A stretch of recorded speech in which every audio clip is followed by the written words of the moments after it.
will sleep better than you have ever slept. You've never been this relaxed. Are you ready to change your life? I'm Rusty Diamond, certified hypnotist. You don't need to leave your house. You can stay in your bed. You can stay in your favorite chair. You just need a computer or your phone. You can get a hold of me. Stay at home. I'll make your life better. Hypnosisisgreat.com.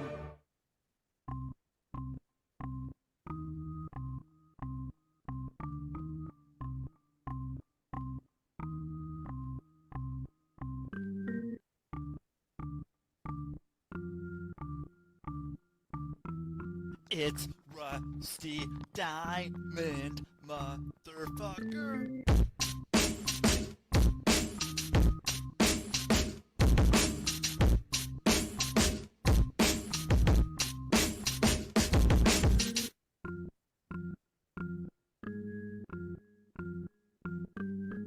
It's Rusty Diamond, motherfucker.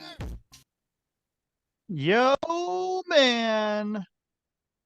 Boom, Miss Rusty. What is up, everyone? It is Monday. Back at it again. I'm pretty sure it's Monday. I don't know for sure.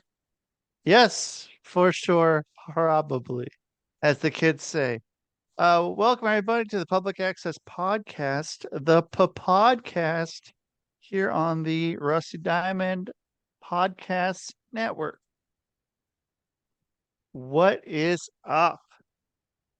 Yeah, it's been a bit. It's been I was supposed to have a show Friday, but didn't have a show Friday. No, what day was that? Wednesday. And I took off Thursday and Friday. So it's been since Tuesday. It's been like 6 days.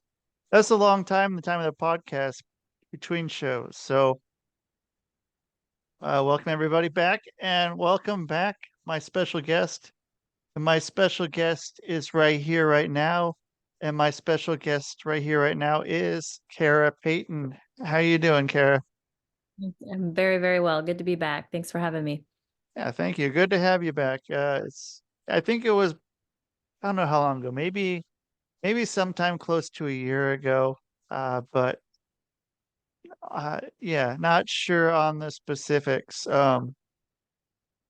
Yeah, and so yeah, go back and listen to that one after you're done listening to this one. Because you should, because you should go back and check it out. And things were different a long time ago, but things are still kind of the same. And I mean, yeah, because I don't know, yeah, a year ago, this show was different. But what what's been going on with you since the last time we spoke, which was yeah, probably a year ago? What's kind of new in the Kara world? Oh gosh. Well, definitely the qualifiers of life we all go through for sure. And anybody that wants to teach something or make an impact in a potential space, obviously they've got to walk the gamut of their own journey in that. Like how invested are you really into teaching this? And the universe seems to dish up our own personal test to see if we really have what it takes. So happy to report, definitely walked the gamut, definitely got bloody, definitely got bruised. And on the other side of it, some significant productions have come from it that I'm very proud of. Kind of that stepping into the arena thing, as opposed to doing really good at the stall tactics, that I was good at doing the optics game. And okay, these are the things that make it look on the outside as if I am playing this part or playing this role, playing this character that people know as Kara Payton. I was doing a really, really good job of playing the character. And it, even just in the last year since we last talked, there has been a definite, we'll say, retiring of character, of the character of Kara Payton. That has been retired. So cue Jim Carrey life crisis. Hopefully not, but something in the same family of that for sure. So I mean, yeah, that's if you're gonna be better, I mean, you have to get thrown these obstacles and things to work through so that you know, that have that experience. Because I mean, yeah, it's one thing to say you know how to do this, but having gone through it, it's a whole different ball game. And it's yeah. What was kind of the point where you realized, "Oh, okay, this is something different than what I was into at first, and now this is we're playing on a different level now." What was kind of the moment you realized that?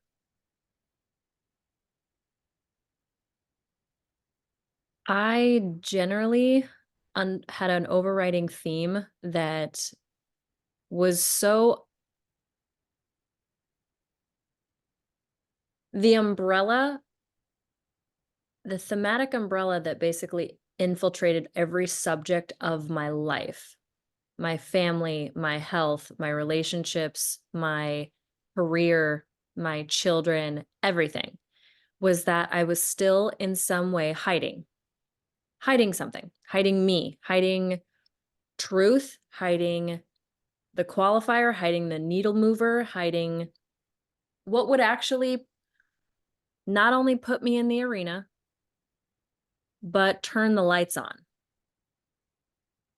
where I can't hide, I can't mask, I can't filter, I can't stage, I can't posture, I can't position, I can't manipulate, I can't figuratively alter anything about it. And the truth, my God, this like the idea of this ugly truth, the things that I didn't want to face, the things that would mean death, the things that would mean mourning, the things that would mean burying your dead and moving on by staring at the corpse. I wasn't willing to do it. And this thing balled up. It was like imagine Indiana Jones, where this stone ball is rolling down this hallway and he's just running from it instead of, stopping, turning around and letting it just pancake his ass in the middle of the movie. This ball had become this small little pebble. And over time, this continued lying and posturing and trying to chase approval or avoid criticism or gain connection or keep people in my corner where I was understood or God knows what else, this pebble grew to this, yeah, quite literally this earth-shattering boulder that was rolling behind me all the time. And last year at some point I just turned around and I was just take me. Just log me, just flatten me. I can't run anymore. And I think the biggest revelation was that I wasn't actually making me run because I was this character. I was this untouchable character. I was figurative bullshit. I was a concoction, a collection, an intellectual creation that didn't really get hurt by anything. I was making my inner child run. She was the one that had to go through all of it. She was the one that was having to incessantly marathon her way through all of her relationships. And I finally was just like, dude, stop running. I didn't realize that I was making you do this. You've been running fast enough for me all along. All of the people, all of the just let's just stand here together and let this truth just flatten us. And then we'll stand up and see what's left. And fortunately, not much was left when we stood up. I lost a life partner, I lost a father, two fathers, I lost friends, I lost a lot of just certainty. And it was uncomfortable, but it's like one of those, whew, it's over though. Right. And now you are more of an authentic version of yourself and Whatever the hell that means. right. Right. And it's tough. It's tough getting to that point where it's I don't I don't know what to do, and I don't know, like, you're just sleeping into that unknown of, I need to get to this spot, and yeah, I might, uh, you know, lose some people along the way, but they're not, not supposed to be there where you're supposed to be. Like, you don't exist in the same spot. This it's hard, and it's really hard, and it's, especially hard with relationships and of that nature, and just being able to go and let that go. And I mean, how did was it like a overnight kind of realization or an aha moment, or was it a I'm starting to realize this isn't really me and I need to be true to myself? Um, did that come through, or was that sort of, or was it just all of a sudden, oh shit, okay, this is where I need to be. I'm not where I'm supposed to be, and I know this now. Is that more the case? It was a mixture of both, actually. I noticed that there was a rising tension in me, an inability to have any kind of peace. Everything was riddled with some weird building anxiety that I couldn't quite quiet anymore. I could do the avoidance dance, the distraction dance, and the numbing dance, and it used to work. It used to work really well. I had my methods, my coping mechanisms, my defense mechanism. I had all those things in place and they were working for a time. And then it just got to a place where nothing was sustainable. I couldn't do the same things I used to be able to do to hide out. And this like weird creeping anxiety got to a place where, for one, in my relationship that I was in, that was the first big blow. So it was kind of like it was rising slowly over time, and then all of a sudden an explosion where it just completely shattered and fell apart, and I couldn't even like, but I want the pieces. I want this isn't this isn't going to work for me for it to just be like, I don't know what to do. Where's the glue? Somebody help. And unfortunately, after that big massive explosion, I didn't realize all the other similar themes going on in other relationships to that one. I was essentially trying to marry my father. And so that explosion, the ricochet and the aftermath, that weird, when a nuclear bomb goes off, that wave effect, it hit my relationship with my dad, and I all of a sudden realized, "Oh my god, that too. Like that has to go." And then that theme of that entire side of the family came next. It was like, "Oh, now that too?" And so explosions after the rising tension, it was like the oh shit moment, and oh shit moment, this layer of protection, this onion. I was like, this is all I have of the onion left. This is it. I can't do anything with this. This is just me. So my coach and mentor at the time, he always told me the truth will set you free, but first it'll piss you off. And he wasn't kidding, because the truth was so uncomfortably blissful to step into. I would find myself like addicted to that sense of freedom and the movement and the breathing room that I had.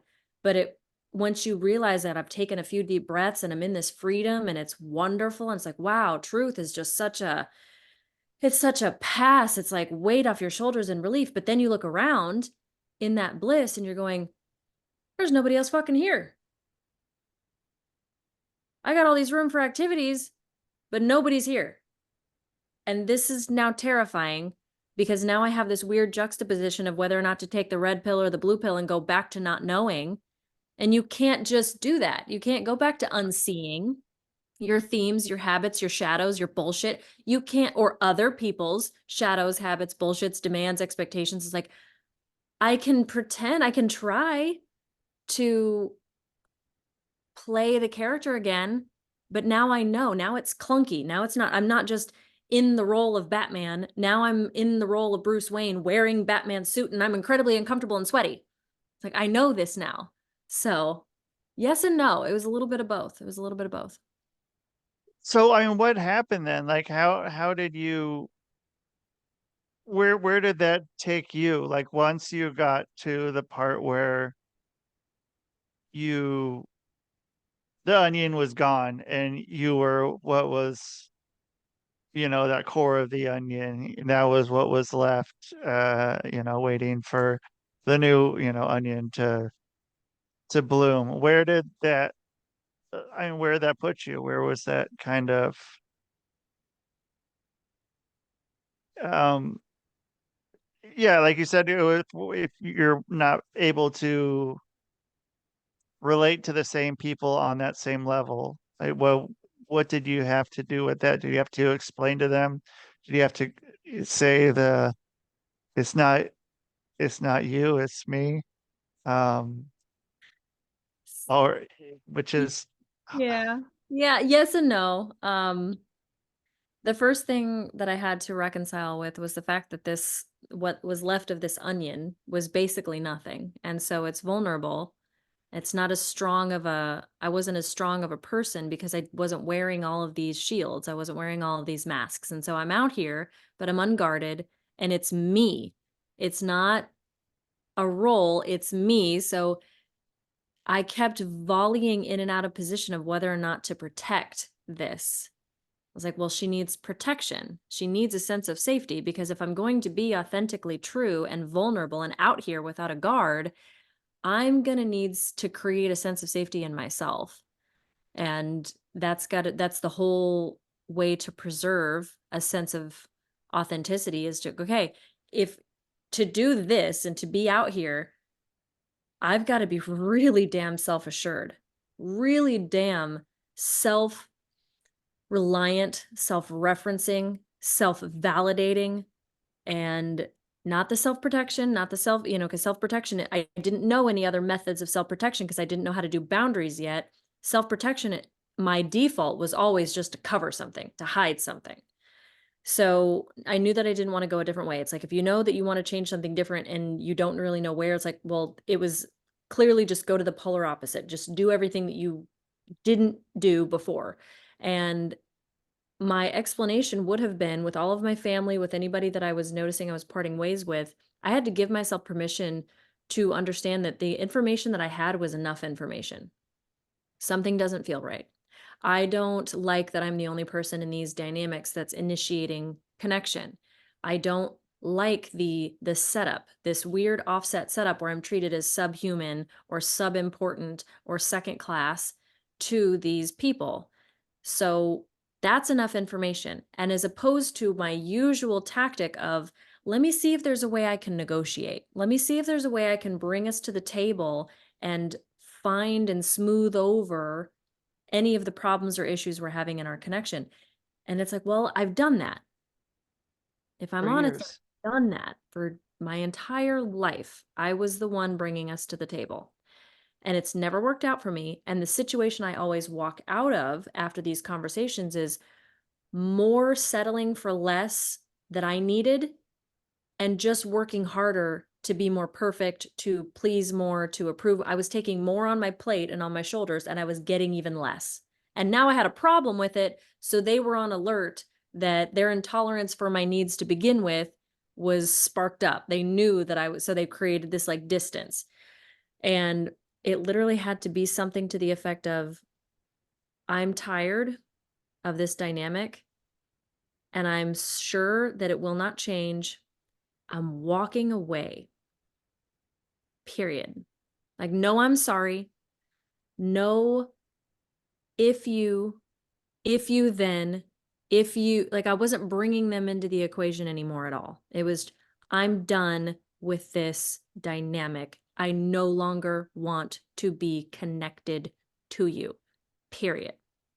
and being sure of that. And that sucks because your whole brain is going, what are you doing? I'm built for connection. I'm built for attachment. And we have all these little safety nets and you're cutting the ropes on all of them. What the hell is going on? I thought I was having a life crisis.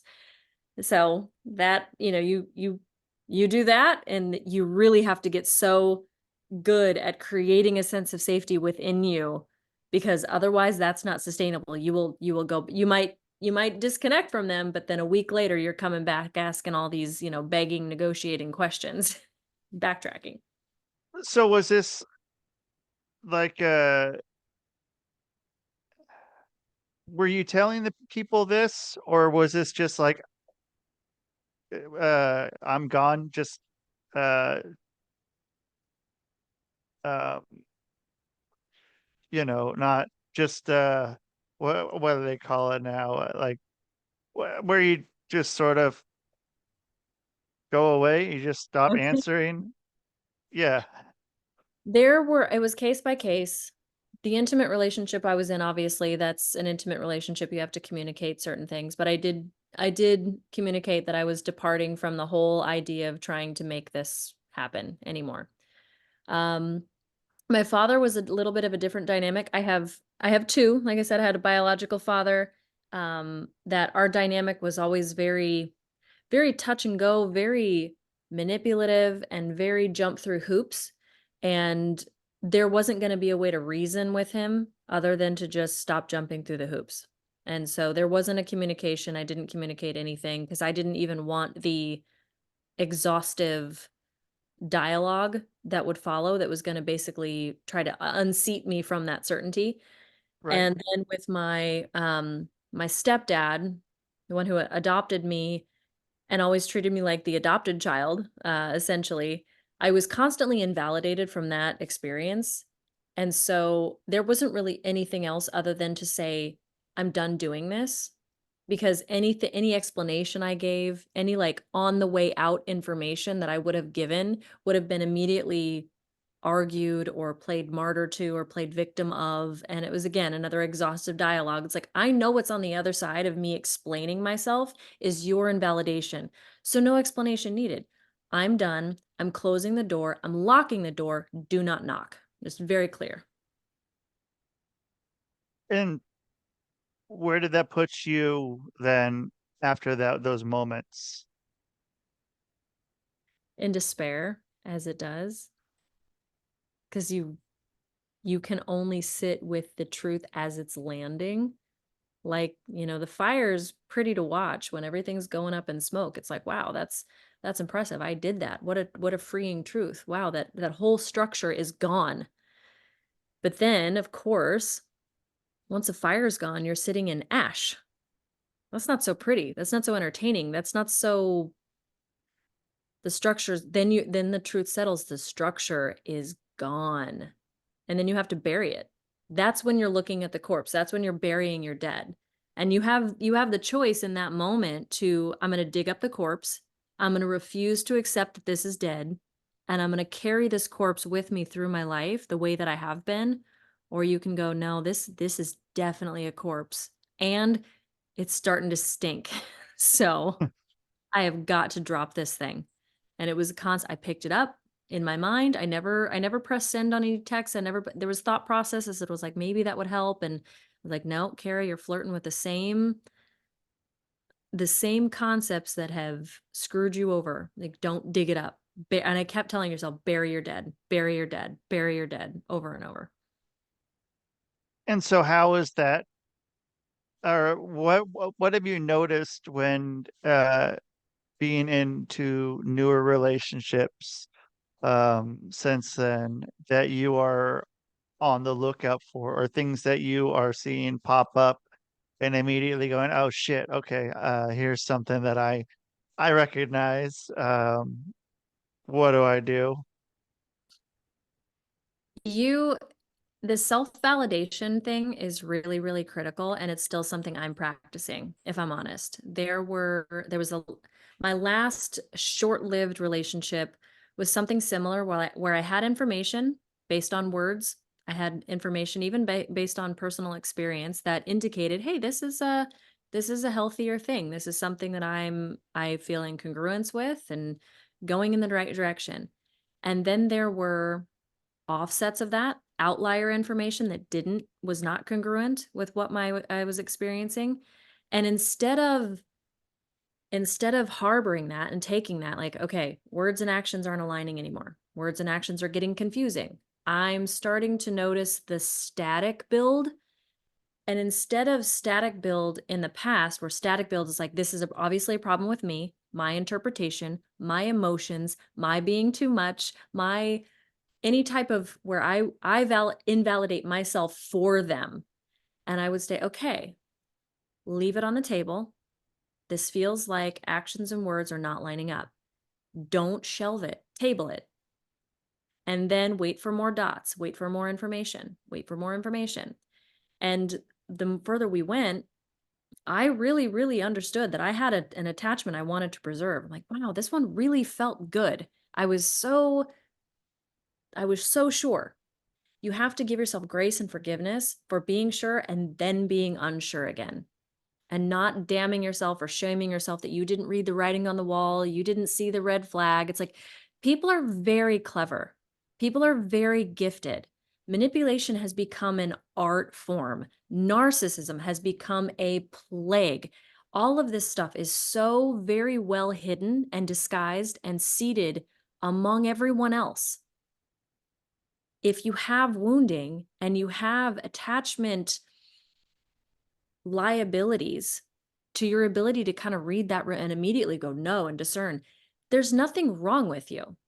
There's people that are good people that find good people and think they find good people, and then on the road somewhere along, these completely healthy people are going, where did that come from? So shaming myself into, damn it, why did, of course, there's another narcissist, there's another smoke and mirrors, there's another codependent, there's another insecure man, there's another feminine effeminate man that doesn't have a backbone or a spine or a sense of boundaries. Like, you're just learning. You're just gathering information. And so I eventually got to a point where there's enough information on the table and I'm like, so many good traits. However, there are liabilities here that I know that will affect my personal sense of peace, my personal sense and my emotional sense of safety, and my mental well-being. So you have to be willing to go, okay, all the information on the table, this entire person, this entire connection, and just go and let it just fall. It sucks but that's the healthy thing to do. So I am learning that there's a healthy departure. I still operated with definitely a desire to negotiate what I was willing to settle for. Totally. I did that. I mean, I did that first. Initially, that was still my reflex to go, okay, this is mostly okay. Nobody's perfect. What can I settle for? I did it. I did it even after, a year of growth and learning and all sorts I still was like, I can settle for this. So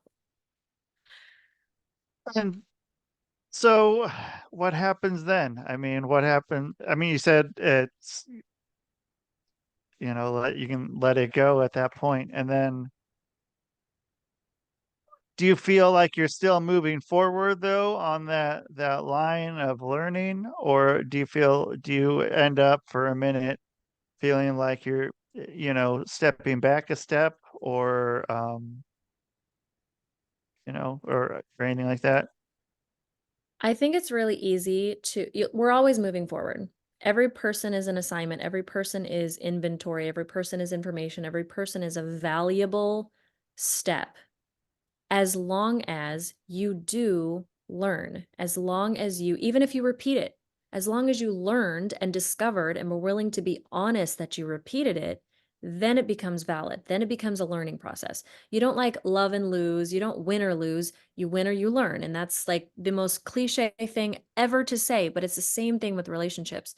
You can win, and my God, these are our people. We find our people and we have resonance with them. I have found so many friends in the last year or two that it's like, God, thank God there's a win. I have a celebration that I just have these people in my life.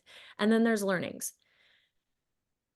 I in the last several weeks, noticed that I was willing to still kind of chronically pathologize myself as the person that will always find these kind of people, or never, always, never, always, never, always, never, just kind of this doomsday thing. I noticed that I did go into that dialogue like, geez, what's wrong with me? How could I not see how, what kind of no, I'm the person that's easily left. I'm always going to be the person that's like, they have interest and they feign interest. It's like, okay, that's a story that I'm uncoupling from. That's an identity that I'm uncoupling from.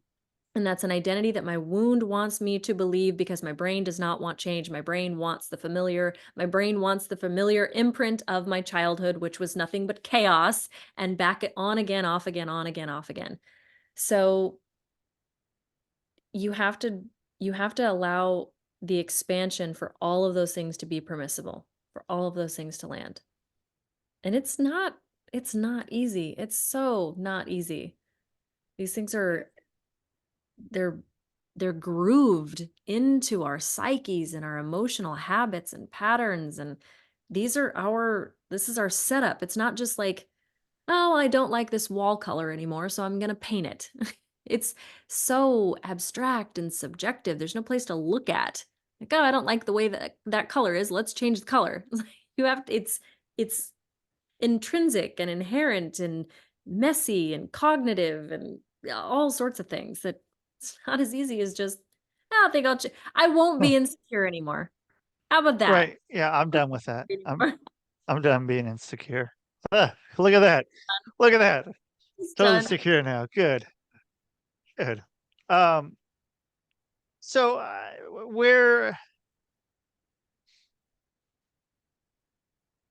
where's a spot that like you thought you would be, like, because obviously that's not where you thought you would be.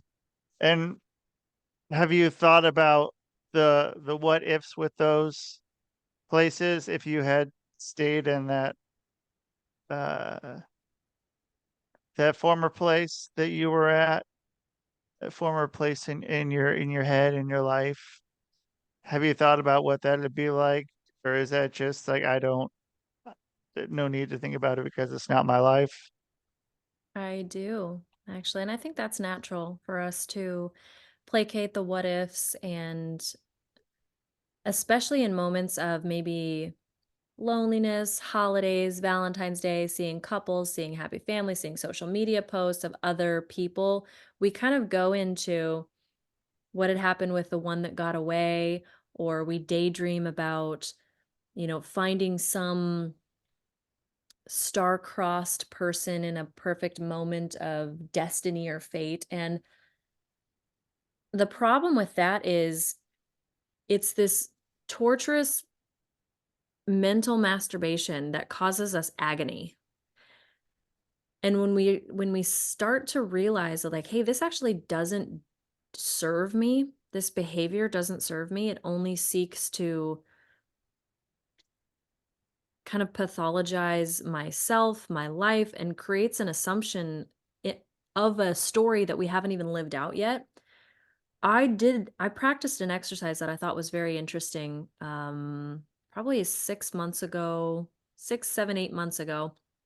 I was missing I was mourning my relationship, mourning my life, mourning all of this loss, just all of this loss. It was like all hitting me all at once. The romantic, the family, the friend, like all of the friends, everything. It was just like, oh my gosh, I used to have so many more people. I used to have my people were just everywhere. I had somebody to go to bed with. I had, a dad to call. Like, that's weird for a daughter to mourn. Like, if I needed to call my dad right now, I couldn't, or I wouldn't. Right. I was laying in bed one night, and I was getting emotional, and I very rarely let myself feel, and I was like, just cry it out. Just let it happen. And then I had this moment because it reached kind of a critical mass of it was just this gripping, I just want to not be here anymore. And I had this, I was in such pain that I almost cracked into a level of curiosity, and I had a conversation with myself. It was very much a parent-child type conversation where the parent of me, the adult higher sense of self, spoke to the child and said, okay, do something for me. You're in bed. Turn on your side like you normally would, as if he were there. Picture him next to you, sleeping. Feel, again, what it felt like to have him sleeping there. Just feel it. Go into it. Feel it all the way again. Get into your body as if he's there. How do you feel?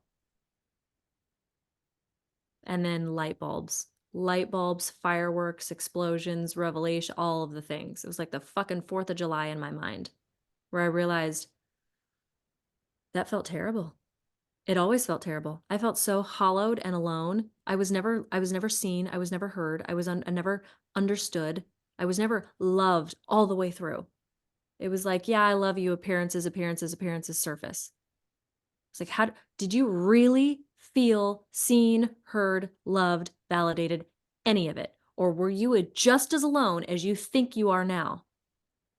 I was like, no, I what? Oh my God, I was. And then it was just, from then on, it was like, but you're not. You're not alone. You are less alone now than you were then. And here's the thing, you can turn around and be anyone you want to be now. You can be anything, you can feel anything, you can think anything, you can say anything, and not have anybody muting it down or shaping it or altering it or needing it to fit into a certain box. Because there's so many things that I was not free to do that it eventually just, I felt small. I felt like I had to live and exist on a corner of somebody's room, that I had to fit into their life somehow, but nobody wanted to fit into mine. And that's how I had to do family, friendships, intimate relationships, the works, client relation, everything required me to somehow morph.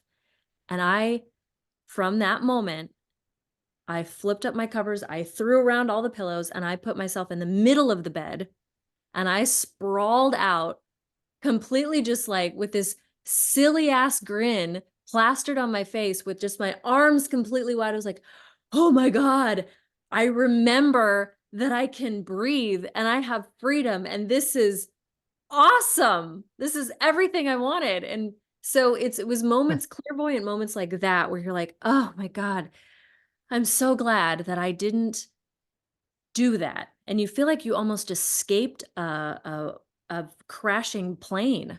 You're like, oh my God, thank God I wasn't on that flight. Thank God I didn't marry that guy. Thank God I didn't continue to try and succumb and please and pacify my parents. Like, thank God that I was just like, get fucked and do me, do life the way that the big life that I want, that doesn't have to be encumbered or weighted down for anyone else's pleasure. Right. And I mean, you have to get to that point though too. Like, and I don't think you can get to that point without yet going down there. To the pit of hell. Yeah. And I like my once you poop in your pants, using that old analogy, and like once you poop your pants, you can't poop your pants anymore. It's not going to be worse. Like you go out there and you do whatever you're going to do, because like what's going to be worse than that right there? And you just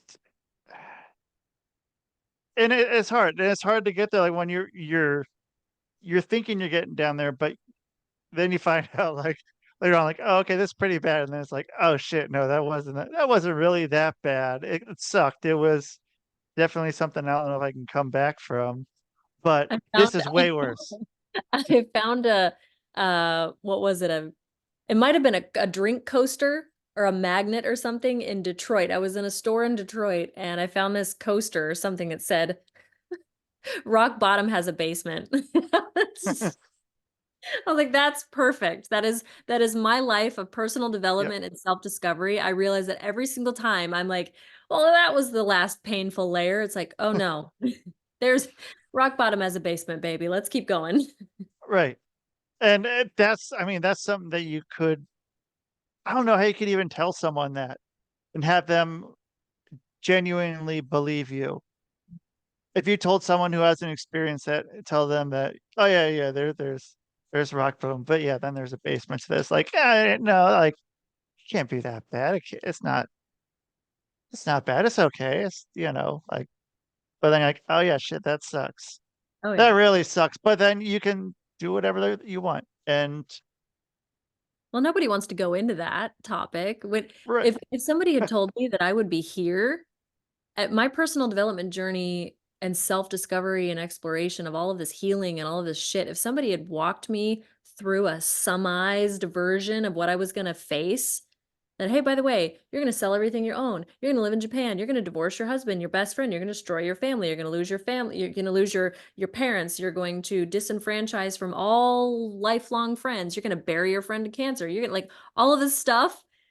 If you had told me that that was what I was going to go through in 2015, I'd have run for the damn hills. No way was I in the blue pill, the red pill, whichever one was going to be the one that opened my eyes. I would have absolutely taken the other one. I've been like, I will live on the matrix and eat this steak and pretend it has flavor for the rest of my life. I'm good. Thanks. Bye. So rock bottom. We don't start with rock bottom, fortunately, when somebody is going to start their journey. They start with the one uncomfortable realization, that first tiny, like, am I really fulfilled with this? Does this really serve me? Is this really true? What is, the baby steps. Thank God the universe doesn't just fire hydrant our asses unless we need it, unless we asked for it, unless it's been in this impregnate phase of gestation of, things we've been avoiding, that we know that we know that we know that we know that we know it's coming. Yeah, maybe fire hydrant our ass there anyway. It depends on the calling and the intensity of that calling from an inner being. But for most of us, it's, oh, that doesn't feel right. It's a small little step, small little thing. do you remember what your first one was It that was sort of set unfortunately, you? it was scorched earth. For me, everybody, there's a lot of people, it's like, oh, I realized I'm unhappy with my career, and then I changed my career. I'm happy with my health. And it's like I did a New Year's resolution, I followed through with it, and now I lost the weight and everything's great. For me, it was an all-encompassing umbrella of just stench, and I went scorched earth. Everything I owned, I had a life crisis, it felt like, where I was clocking in and out of church. I had friends that didn't really know who I was. I had a marriage to a man that we were bonded to each other from trauma, not love. I was trying to check all the boxes of my life and make myself make sense. I was doing the white picket fence, the Mercedes, the status, the cars, the career, the clothing, the like I was just trying to, this is what adults do. They go get married, they have 2.8 kids, they have a barbecue on 4th of July, and just like they do the things. I was deeply unhappy internally with all of it, but it was everywhere. So I looked at my life. I'm unhappy with my career. I'm unhappy with my health. I'm unhappy with my marriage. I'm unhappy with my money. I'm unhappy with my friends. I'm unhappy with my spiritual life. I'm unhappy with all. So I thought it was me. Well, the problem here, this is all, in my life. If it's everything, it's got to be me. It has to be exclusive to me. So I just thought, keep your head down, quit complaining. If it's you, something's inherently wrong with you, and you're not going to just you've never been happy. So, and you were happy in childhood, but everyone's happy in childhood. See, there's a lot of things that I was taking for granted. Everyone's happy in childhood and then they're miserable in adult years. I was living in a story that this was all just my problem due to an inherent flaw, and there was nothing I could do about it. So when the pain point finally reached a critical mass, it was wild. I drove home from a Bible study and I walked into my own front door of my own house, the ginormous house that we had to have to prove we had made it, from the Mercedes that I had to have to prove that I had made it. And I felt like I walked into somebody else's house. Like I felt like I had, that weird feeling. You're like, oh shit, wrong house, wrong place, wrong Right. person. You tap somebody on the shoulder, like, oh God, sorry, I thought you were I did that to my own front door. I walked in, I was like, oh wait. And then I had to literally calibrate and look around like, no, my family's picture, my kitchen, my couch. This is my house. And the recognition still wasn't there yet. It hadn't caught up. Like I could tell me I'm in my house. And my whole body was like, nope, you're not. So it was this weird moment. And all of a sudden it collapsed on me that this facade, this faking, this acting, this dynamic that I was living wasn't going to go further. It was done. My nervous system's like, I'm shutting down. I'm done. This mask, this role that you've asked me to play, it's run its course. You're on your own. I remember like being so mad and I threw my head back and I'm alone in my house. I threw my head back and I audibly said to the universe, to God, I was just like, God, if this is all there is, please just let me be fucking happy with it. And if it's not, break me open and show me what I'm missing because I am miserable. And that's quite literally where everything fell apart. Marriage, home, sold everything I owned, literally moved 9,000 miles away. It was just done. Everything was gone. So I definitely did it the plan D, like the unconventional of the unconventional way. Right. But people like yourself or like myself, that's the way you got to do it. There's no other way. There's no like people can tell you a million times. People could tell me a million times. You just go for it. I'm like, whatever. Yeah. Like you don't know me. You don't know me, but maybe they did. Maybe they did know me. And they knew me. Um and but that's how we learn and that's where we had to get to. And that's I mean, so what happened then when you went to Japan? You just were like sold everything and went with what, like a few bags and just Oh went yeah. somewhere in Japan? I went with a duffel bag. I went with a duffel bag of stuff and Hmm. it was kind of on a whim. At the time I had watched Eat, Pray, Love, as cliche as hell as that sounds for a, middle-aged white woman to finally reach her life crisis where Starbucks doesn't hit the same and then she decides to move halfway across the world. I was like, "Oh, well, in the movie, Elizabeth Gilbert went to Bali." So I was like, "Well, I'm going to have myself a little planned life crisis. I needed to plan that. I needed control of that. I was like, I'm going to have myself a life crisis and I'm going to be in the jungle." So I Googled, trip to Bali because I was gonna make sure that if I did fall apart, I was gonna do it on my terms. God was like, hold my beer, bitch, because it's about to get real fun. And I contacted a place called Rome, where it's basically group travelers go stay together in like a hostel situation where you have your own room but everything else is community and you can plan your travels, you can tour the country or whatever together with the other travelers. You can go as a couple, you can go as a single, and you go there with no plans and then you connect with other people and you make these last minute plans. Well, they had contacted me back and they're like, here's the pricing and information for you to go to Bali. However, we noticed you're a very gifted photographer and videographer, and we don't have many usable photos of our resort in Tokyo. We'd be willing to comp your Ah, stay if you'd come. We'd comp your stay for a month if you come photograph and our digs essentially. And I was like, Tokyo, Japan. I can't even read like I have no idea the language. There's symbols. If I get lost, I'm screwed. There's no way to find up, let alone home. So I thought about it for a moment and I was like, you know what? Fuck it. Like, sure. Let's do it. Why not?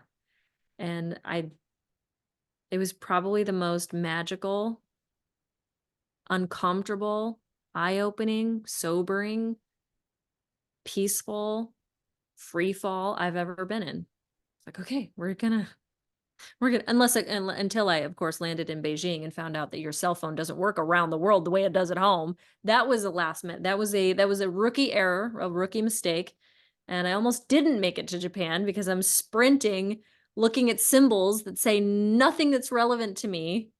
I made it, but by the skin of my teeth, and then had to fix my cell phone situation immediately after landing at the international airport in Tokyo. But it was it was fun. You learn so much about what you are able to be resilient to and learn on the fly. It was my first international trip, period. First time ever leaving the Whoa. country, and I dropped myself face first into the deep end, and I figured it out. There's something about that, to know that you'll figure it out, that I came back with a weird self-reliance that was bulletproof for a very long time. Like, I don't care what I'm facing, I will figure it out. And I would credit that for being, not that I'm telling everybody, "Hey, go drop yourself in a completely unknown foreign land," but you do learn this this fortitude, this almost carnal, instinctual nature that you have that's like, "I can do really, really, really hard shit." And I proved it to myself in the most qualifying of ways, and nobody could take it from me. I lost everything, and nobody could take that. It's like, well, if I can apply, I'll figure it out to this, figuring out a subway system with a foreign language, figuring out how to navigate an entire country in a month with total strangers and no American money. Like, you'll figure it out. So I came back home with the same thing. Like, I'm curious of what all I can figure out. And then 7 years later, here we are. Fucking around and finding out. Fucking around and find out. And so when you got back, were you kind of hitting the ground running on uh bettering yourself and learning more about yourself? Was that, or was there sort of a, I don't know, 'cause I felt, yeah, when I got back from uh Asia, like I stopped for a minute and then it was hard to just like I was stuck. I was stuck for a minute and then I figured it out and then I hit the ground running and I don't know, but I think it took the getting getting stuck after that to kind of get me going. Did you get something like that or were you just go right after you got back from Japan? Something like that, because I had never done, up until my mid-20s, I literally spent like it was a full-time job trying to be what everyone else needed me to be or expected me to be or put on me to be. Never once did I do any kind of self-referencing ever. Like, not even a little bit. So when I came back, having nothing but time in a new country, completely outside of my comfort zone, with no one looking at me that knew me as familiar or expected me to do anything anyway. I had nothing but open space to go.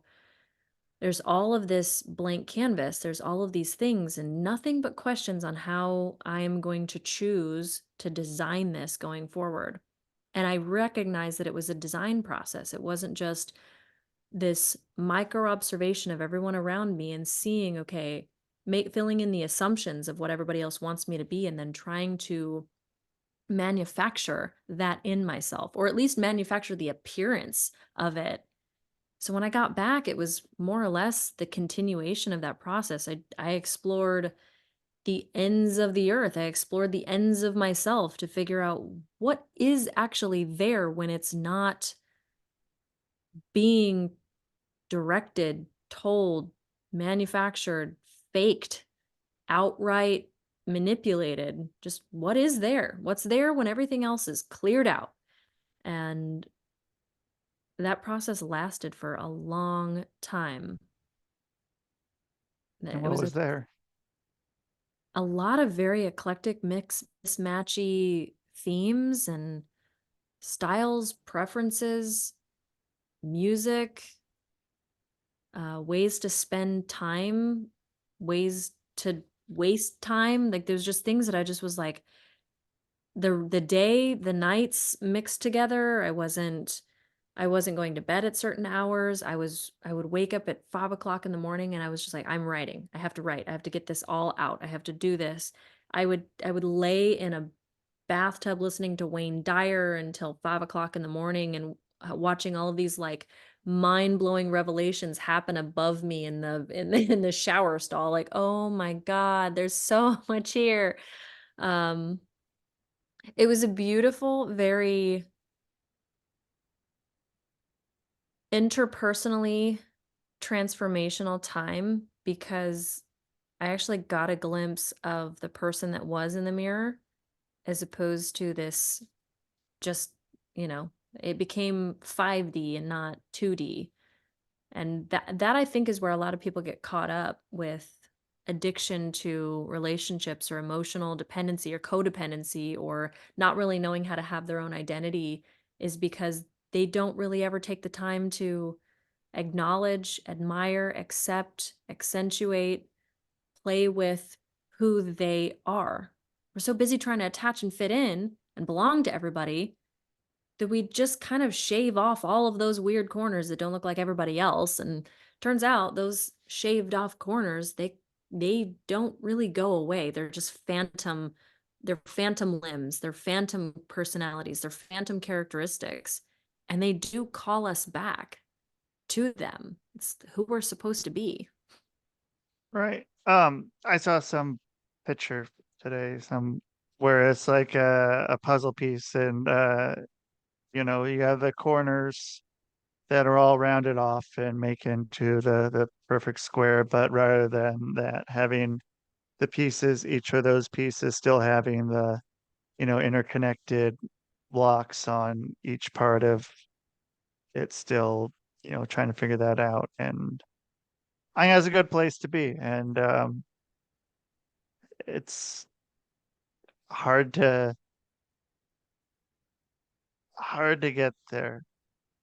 And hopefully there's a way to get there. And maybe we'll get there eventually, but get on the path to it somehow.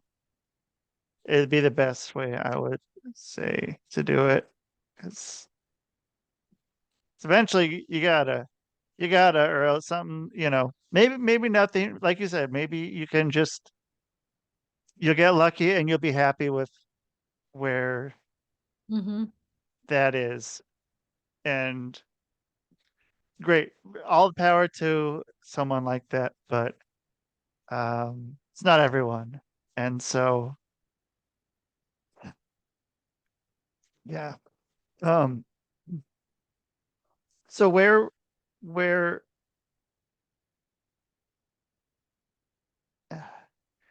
can people find you? How can people find you if they want to try to get to newer places in their lives, make new connections, find more out about themselves through you? I love the last question actually, specifically, because I had a website that was very just what I thought it needed to be. And then in the new year over winter break, I completely just overhauled the damn thing to make it my own. Some place where somebody could go for a touchstone resource, some sort of foundation or guidance, or even just like a safe envelope to be a complete and total mess. And so I'm actually really proud of my website and think that that's a really good resource for anyone in any walk of life, whether they don't really know what's happening. They just want someone to help narrate and walk them through, like, hey, these are some of the things that can be expected and experienced while you're in this weird journey. And then there's people's like, 911, I need intervention, like, help right now. I need someone in my corner. Like, what the fuck is happening? And everything in between. So obviously karapayton.com, but I'm pretty easily Googleable and searchable. And I think Instagram's probably where my affinity lies with the social media that's actually in my hands and the community that I've built there. But I am everywhere. It's just there's There's a time and a place and a space for anybody, no matter what part of the journey they're on. I have definitely had deep resonance with the beginning phases, the messy middle, and getting toward some clear opening. I've walked it all, so I've talked about it all and I've guided through it all. So it's all there. Cool. Well, yeah, thank you very much for coming on and being on again. And yeah, have you back in a few months if you're up for that. And yeah, figure out more about life. You know, Ab- that's always good. Count me in. Cool. All right. Well, yeah, well, thank you, and I hope you have a great rest of your day then, all right? You too. Thank you. All right, thank you. All right, that's Kara Payton. So, yeah, check her out, karapayton.com. So that's the place. Thank you everyone for being here on the Rusty Diamond Podcast Network. Do stuff, you do you. And that is the show, man. Oh,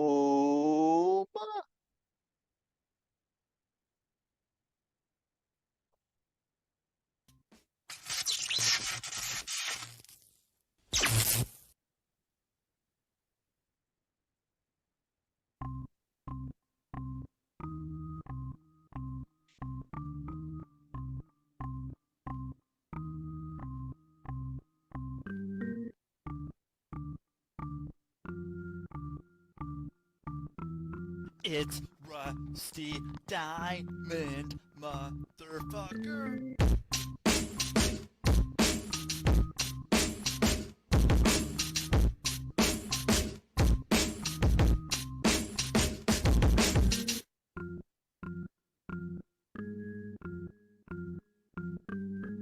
It's Rusty Diamond, motherfucker.